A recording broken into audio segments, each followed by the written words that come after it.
sebelum observasi masuk di kelas, saya ingin ngobrol beberapa ini tentang yang pertama, tujuan pembelajaran nanti itu apa? Jadi untuk kelas 7B saat ini memasuki elemen Bhinneka Tunggal Ika. Kemudian untuk pembelajaran diharapkan peserta didik mampu mengetahui, memahami keanekaragaman mulai gender, suku, agama, ras, dan antar golongan, sehingga kita sudah paham bisa Terus area materinya kira-kira nanti tentang apa ini? area pengenalan materi tentang pengetahuan keberagaman tadi melalui lingkungan sekitar seperti apa.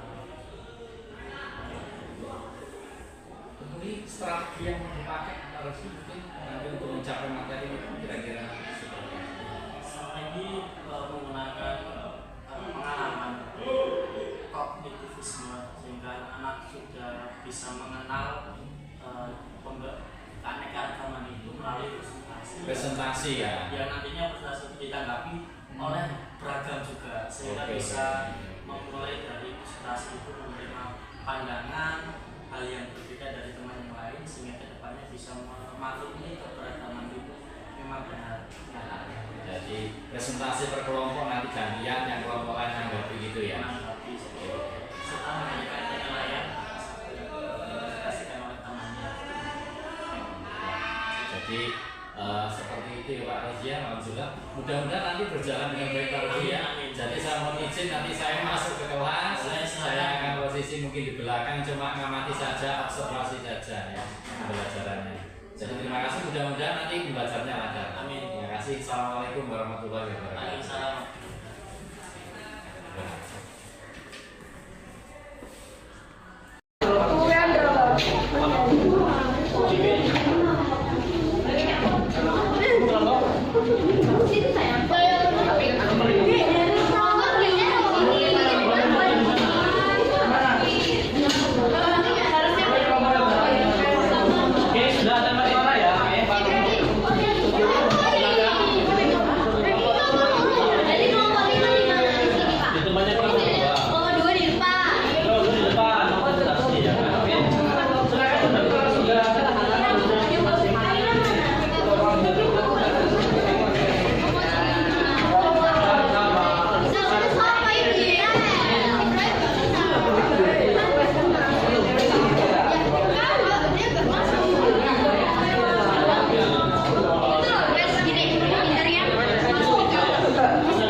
Kok bisa minta?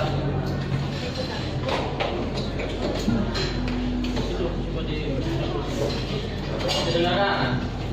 Karena satu bab di semester 2 itu ada di LKS semester 1 ya. Jadi untuk bab 4 ini pakai LKS semester 1.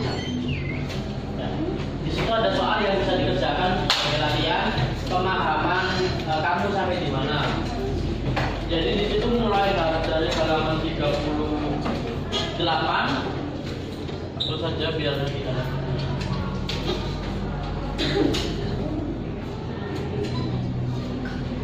halaman 38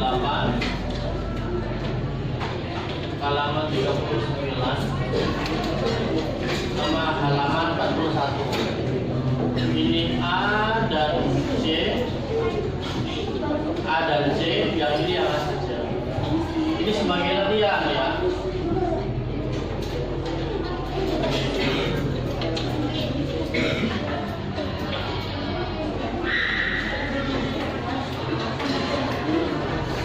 Saya mulai dikerjakan jika ada pertanyaan yang nggak paham silakan mengerjakan ya. Ya Pak.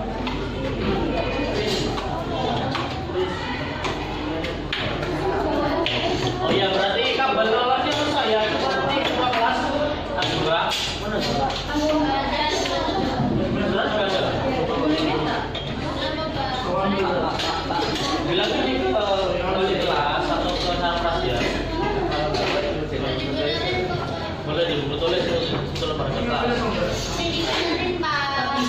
Sudah dibenerin pasti nggak bisa. Sudah dibenerin. Nggak bisa pasti nggak bisa. Ini tadi pinjam. Bilang lagi. Kabel olor jadi rusak.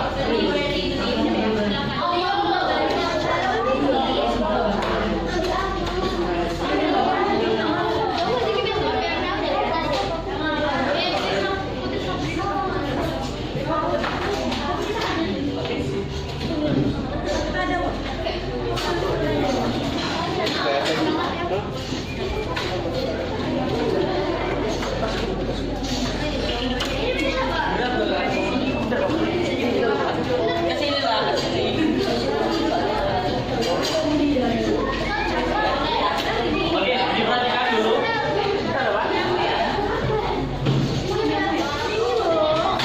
Oke, sudah.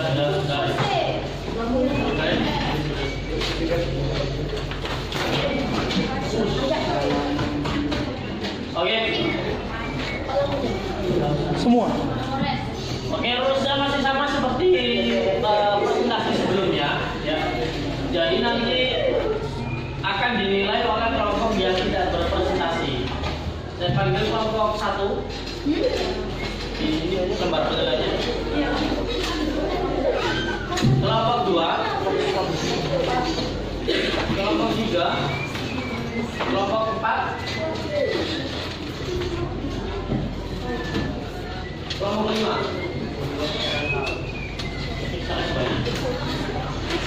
Oke, yang sudah duduk dulu.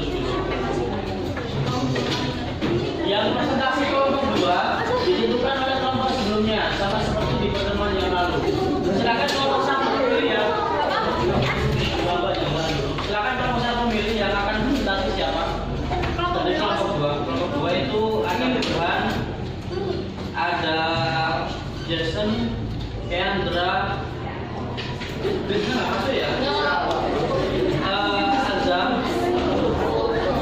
Tama sama Darren. Yang dipilih siapa? 2 orang ke depan? Tama sama siapa tadi Pak? Oke, Burhan, terus Jason, Kendra, Krishna yang masuk, Azam, Pratama, sama Darren. Jadi itu Darren sama? Tama sama Tadi Darren. oh ya Jarel sama Darren sama? Burhan. Ya sama Burhan. Oke, silakan maju ke depan. Darren sama Burhan. Yang lain silakan diperhatikan ya. Nanti mengerjakannya bisa dilanjut setelah presentasi. Jika ada pertanyaan nanti silakan ditanyakan ya. Oke, tema dari kelompok 2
seperti alat kelamin, hormon, serta kromosom.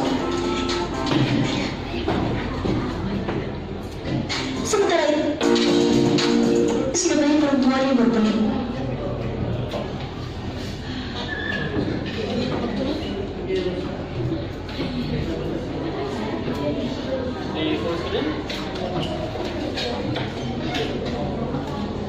Oke, bisa dimulai.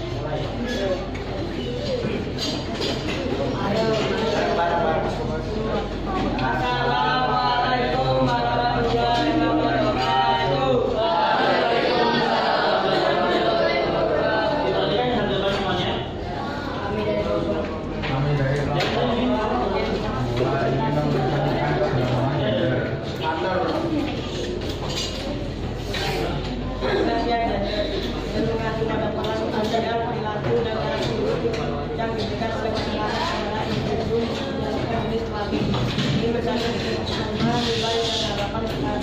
Terkait dengan laki-laki, pria, dan perempuan. Ciri-ciri gender. Satu, ciri Bisa lebih fokus ada ke depan dalam penyampaiannya biar tersampaikan. satu gender maskulin atau laki-laki. Ciri-ciri dominan, percaya diri, dan independen. Contoh, persepsi bahwa pekerjaan tertentu lebih cocok untuk pria. 2. Gender feminin atau perempuan. Ciri-ciri penyayang, kooperatif, peka. Contoh, harapan perempuan untuk memenuhi tanggung jawab rumah tangga.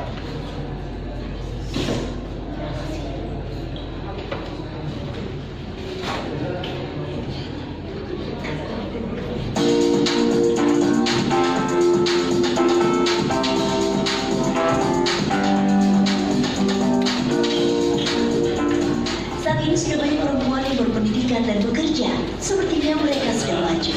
Tetapi tahukah Anda bahwa di seluruh dunia rata-rata perempuan hanya mendapat 70% dari rata-rata gaji laki-laki? Saat ini juga banyak perempuan yang bekerja di pemerintahan, parlemen, perusahaan hingga partai politik. Tetapi tahukah Anda bahwa hampir semua dari mereka itu tidak duduk di posisi pengambil keputusan? Maka melihat kenyataan ini, benarkah telah terwujud kesetaraan gender di antara perempuan dan laki-laki? Jawabnya adalah belum. Lalu mengapa masih ada kesenjangan? Kesetaraan gender tidak bisa diwujudkan hanya dengan membuka kesempatan bagi perempuan. Masalah yang menghambat yang pelik dan mendasar. Ini menyangkut cara pandang dan pola pikir. Istilah gender sendiri diciptakan untuk membedakannya dari jenis kelamin secara biologis. Jenis kelamin mengacu pada kriteria fisiologis dan biologis seperti alat kelamin, hormon, serta kromosom. Sementara itu, gender mengacu pada konstruksi sosial atas peran, perilaku, aktivitas, serta atribut yang ditentukan masyarakat dan dianggap tepat untuk jenis kelamin tertentu. Nah, dalam masyarakat patriarki, gender secara tradisional digambarkan sebagai sesuatu yang berganda dan polar. Tingkah laku dan kepatutan ditandai sebagai yang khas laki-laki dan yang khas perempuan. Ada pemisahan dan pengutuban. Dalam masyarakat patriarki, laki-laki ada di posisi atas, pemimpin, pengambil keputusan. Sementara itu, perempuan di bawah mengikuti apa yang telah diatur. Di dunia kerja, laki-laki adalah bos dan perempuan sekretaris.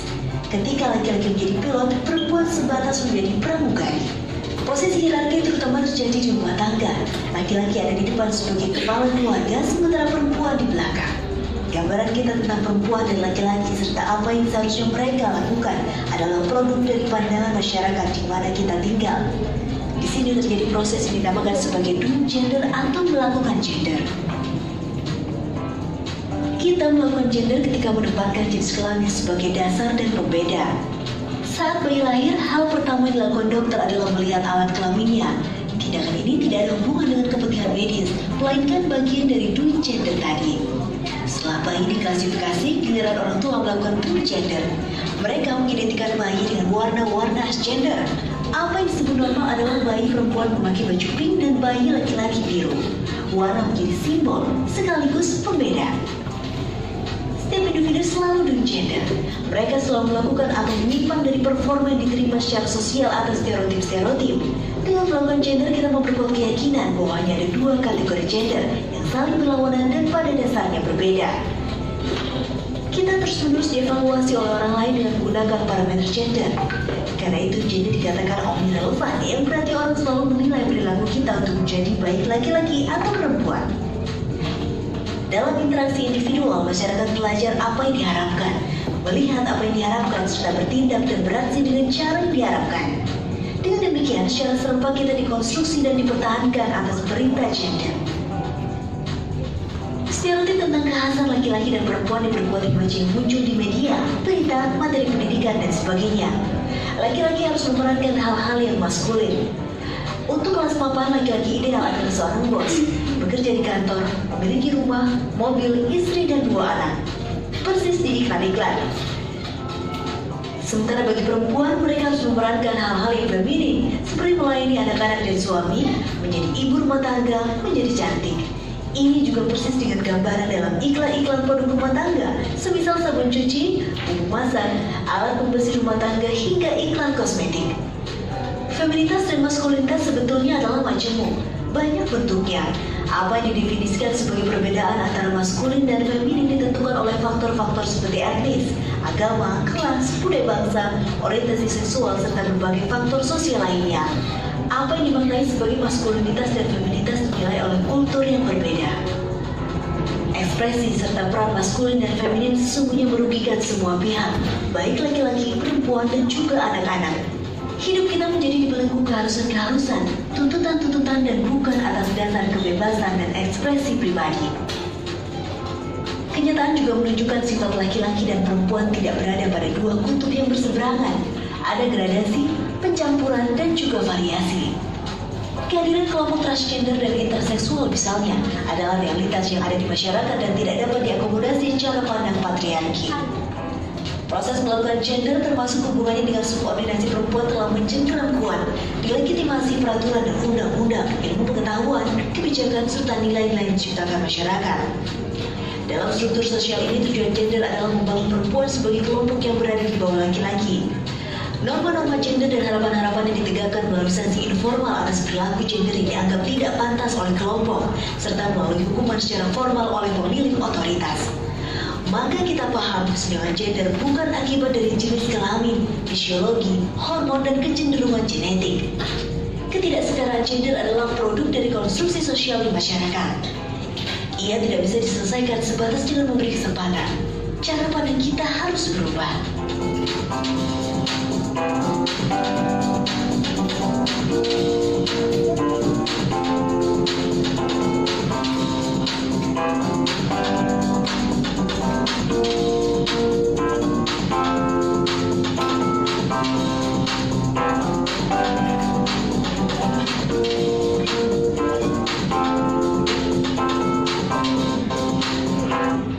Ada slide selanjutnya.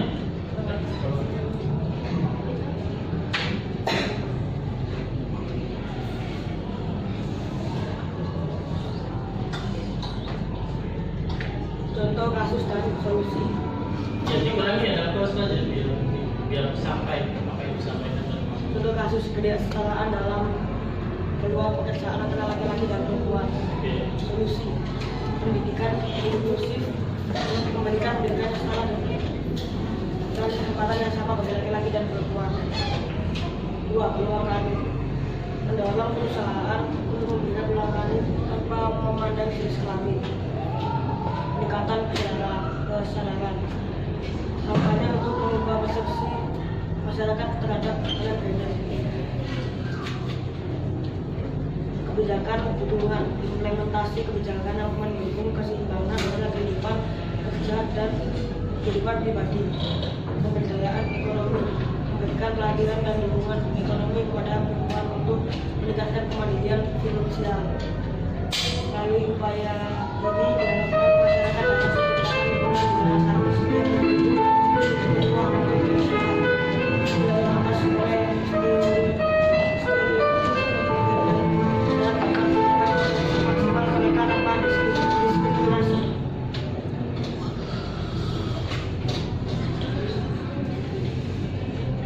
Ya, Sekian dari presentasi kelompok 4 hari ini. Assalamualaikum warahmatullahi wabarakatuh. Alhamdulillah ternyata begitu seru sekali Seru ya anak-anak ya. Saya tadi aktif anak-anak tadi juga menyiapkan apa proyektornya juga itu berarti anak-anak ya. Oke Pak Rozi, ini ada refleksi hasil tadi waktu anak presentasi tadi ya. Kalau saya lihat aktif anak-anak. Tapi ada catatan saya tadi ini kayaknya beberapa kelompok tadi itu apa menyiapkan ini agak kurang cepat kayaknya ya apa laptopnya tadi kayaknya ya untuk connect-nya mungkin sebelumnya kurang ini. Mungkin Pak Rozi bisa memberikan. Jadi ternyata anak-anak tadi ada yang terlupa membawa kabel HDMI. Oh Ya sehingga kabel VGA kan ke laptop dia nggak bisa, sehingga perlu kabel tambahan dan pinjam ke bagian Sarnas. Iya jadi itu agak sedikit ya. Tapi ya alhamdulillah secara umum tadi kalau saya amati sudah bagus, anak-anak yang presentasi juga sudah bisa sampaikan baik. Terus yang kelompok lain menanggapi ya luar biasa sampai tekan pakai. Jadi terima kasih Pak Rozi. Terima kasih waktunya. Saya mohon maaf mengganggu. Mudah-mudahan tadi masukan tadi menjadi masukan yang terbaik mungkin. Terima kasih atas masukannya. Ya mohon maaf waktunya mengganggu. Oke. Terima kasih Pak Rozi. Ya, mohon maaf juga waktunya. Assalamualaikum warahmatullahi wabarakatuh.